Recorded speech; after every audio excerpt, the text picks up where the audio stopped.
folks, and welcome to The Claim. It's summertime out here in the desert, and temperatures can reach well over 100 degrees Fahrenheit. If you're out here prospecting all day, you can just be baking your brains out with this summer heat. But I've got a solution for that. See that thing glowing behind me? That's the full moon. So guess what we're going to do? We're going to be mining by moonlight. That's right. Full moon is really a great time to actually beat the summer heat because it's almost like daylight out here during this time, but you don't have the sun beating down on you. So, if you're metal detecting or dry washing or running a wash plant like I am, it's a great way to beat the heat. Now, we do have to watch out for certain things that are out here. Especially the animals at night are a little different. It's nocturnal, so you have different creatures. So some of the animals to look out for are coyotes and jackrabbits, wildcats, bats, and owls, and also creepy crawly things on the ground, tarantulas and scorpions. So those are some of the critters that run around out here. But you know what? They really don't bother you. They just assume stay away from you, because if you're making a bunch of noise, running equipment and pounding on the ground and digging, they would just assume stay away from you. Now, they could be out there and they're watching you from a distance, and it could get a little creepy sometimes, but they really leave you alone. The only real menace out here that you really have to watch out for is this guy, the Mojave green rattlesnake. Now, you may have different rattlesnakes in your area, but out here, the Mojave green is a different breed. It really is an aggressive snake. It'll actually stand its ground. In fact, I've even seen some of them stand up like a serpent and actually hiss at you like a cobra.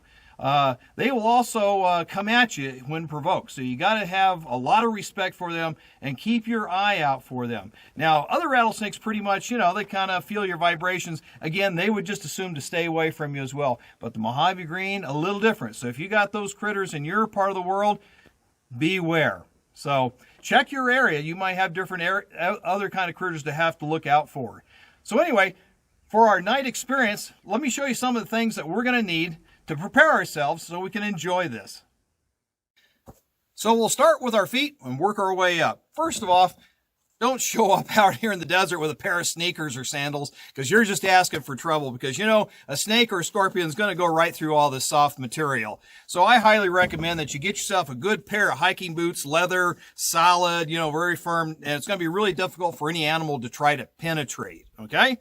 And the other thing you're going to need is these snake guards or snake gaiters. Now the prices range on these on the line from anywhere from $20 all the way to $100. I got this pair, it's about $55. What I really like about this one is that it's got a solid feel to it all the way around. So that way even cactus needles can't get through it, nor can the snakes or the scorpions. And the other part is I like this feature right here, this little flange that fits over the top of your shoe like this to help cover up the part of the boot where your strings are at. So that just gives you extra protection, because most of your snake bites out here are going to come from around the feet and also around the shin area. So I'll show you how these all attach here in just a second. Okay, to put these on, all you have to do is just slide it down here. We're just going to wrap this around, make sure they're on there nice and snug. They got a couple of clips here, so all you do is just clip them on. They fit really snug, and that's what you want. And then just pull the strings really tight once you get them on. There we go. Okay, and if you got a little excess string, you go ahead and just kind of tuck it in behind the gaiter, but you can see the protection here. You can see how it's covering up over my shoes as well as my entire shin, and this is what you want to keep the snakes from biting you. Okay, while you're also out here in the desert, you might want to also have a can of bug spray to spray on you, because you never know what kind. If you got skeeters and stuff like that out bothering you, this is a good way to repel it. And also, if you also have bugs, I recommend getting this face netting. Now, you can buy this at any sporting goods store. You can buy this online. It's very inexpensive.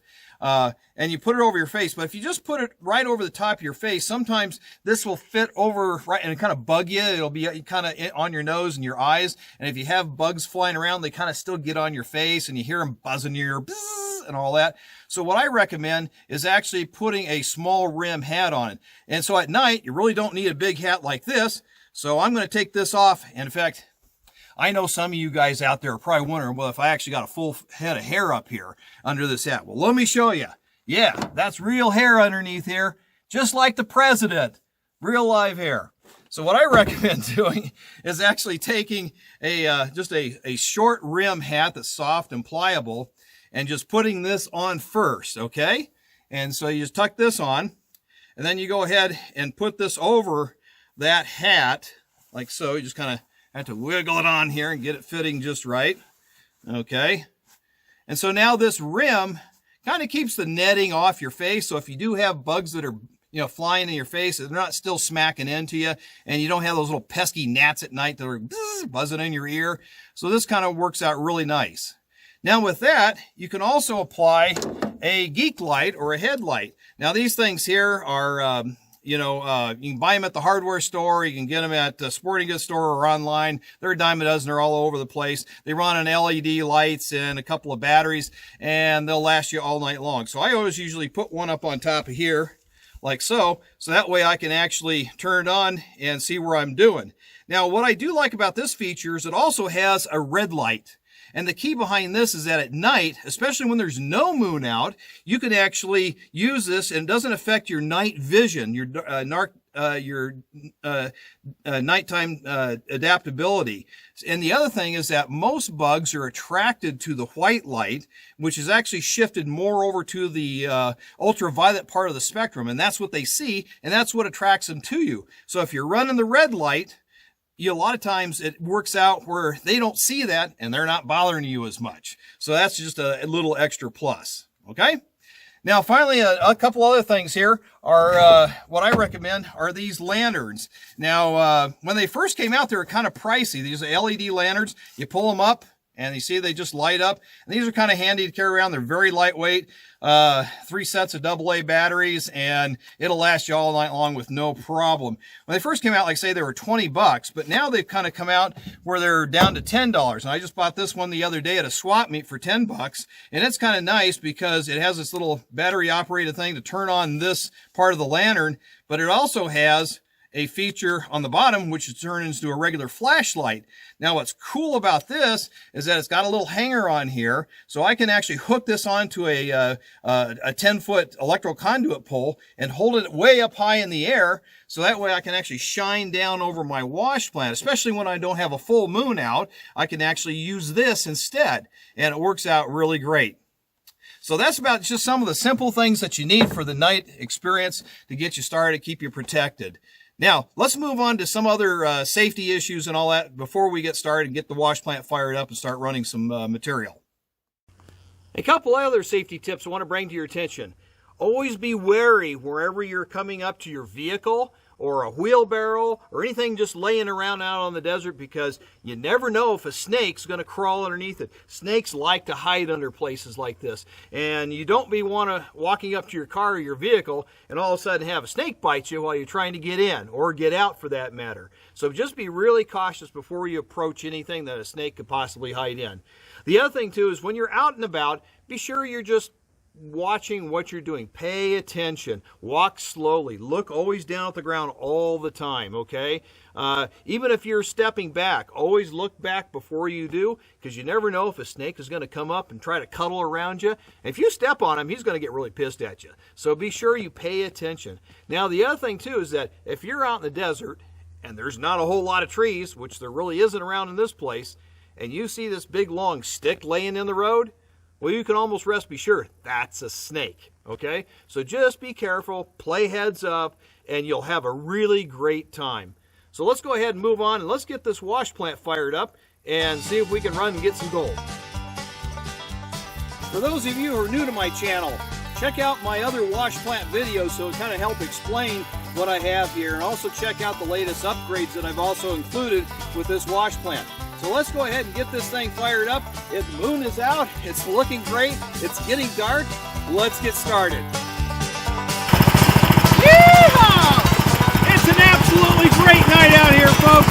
The moon is shining bright. I can see all around. Look at all the stars. It's absolutely great. The wash plant is running super. I'm able to process material, and it's so cool out here. I don't have the sun beating on me. It's absolutely excellent. Wish you could be out here. This is absolutely fun.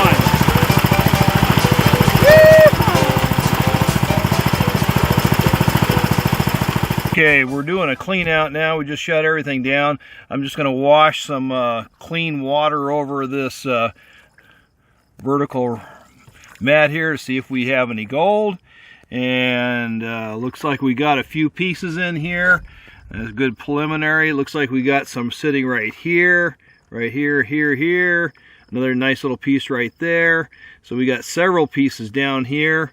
So it looks like a pretty good preliminary show. So we'll go ahead and take this mat out and wash it all out and see what we really got tonight. Panning out our concentrates right here. I'm using a Maverick pan from Snake River Products to help clean it all out. I'm just going to go ahead and see if I can rinse some of the lighter stuff out of the pan here. Got a lot of black sand.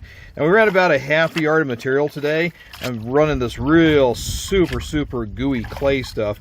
So it's filling up the tubs a little faster than I expected. So but we'll see what we get. And we ran about a half a yard. So it looks pretty good here. I'll go ahead and... All right, let's dump off some of the water here. Now, I don't know how good it's going to show up, you know, in the lighting, you know, at night versus having sunlight on this, but I'll bring it up to the camera so we can get the best view possible here. So we'll go ahead and kind of cut some of the lower stuff first and get on to the good stuff, which should be packed up against the top here. All right, so, oh gosh, wow. Okay, so I don't know if you can see this or not, but just this whole bottom of the pan is just starting to show all kinds of pieces of gold through here. Nice 40 mesh, 20 mesh pieces all through here. Let's see if we can cut down some more. Oh yeah, look at all this. Yeah, most of the gold, which I expect is going to be kind of fine. Oh, here's some nice pieces right here. Starting to show up right in this area here. I don't know if you can kind of see that in the camera, guys. Let me pull it down a little bit so it's... There we go. And you start to see some of the gold all smattered all through here. So this is just a preliminary show here. Let's see. Oh yeah, there's more coming in here in the corner. A little hard to see with the black sand and, you know, not really have the daylight to really give it a good effect, but you get the idea. So yeah, oh yeah, look at this. Oh yeah, we got nuggets showing up over here too, little pickers stuff. Oh yeah, a nice little one right down here as well. So it looks like it's a pretty good clean out tonight. Not too bad. Yeah, most of it looks like it's pretty fine stuff. I don't know if the camera resolution can pick this up. I'm going to bring this up as close as I can, and you can just see the smattering of gold mixed in with the black sand right all through here. Pretty impressive. And then I'm looking down here at the very bottom. I'm just seeing like 100 mesh stuff just kind of skating by on the bottom of the pan here. Just amazing. So yeah, it looks like we did pretty good here. It's a lot of fine stuff, but that's what counts. It all adds up. Just kind of guesstimating. You'll have to obviously clean it out with a blue bowl and you know, get down to the good, you know, separate all that black sand out. Yeah. All right, here, let's see if I can bring this up to the camera a little bit. You can see just the whole bottom of the pan is just riddled with fine gold. And that's key to the wash plant, is that, you know, you wouldn't recover this with a dry washer with this gooey clay. I mean, this is what the wash plant is king about. So yeah, looking pretty good. I'd say there's probably, just guesstimating, probably about 1/4 to 1/2 gram of gold sitting in here, somewhere in that ballpark. So not too shabby. I hope you enjoyed this video and can take advantage of the full moon out here to do some prospecting and get out of the desert heat. And just remember, whether it's hot or cold, or day or night, the gold is out there waiting for you. So get out there and find some gold. Thank you for watching. Have a good night.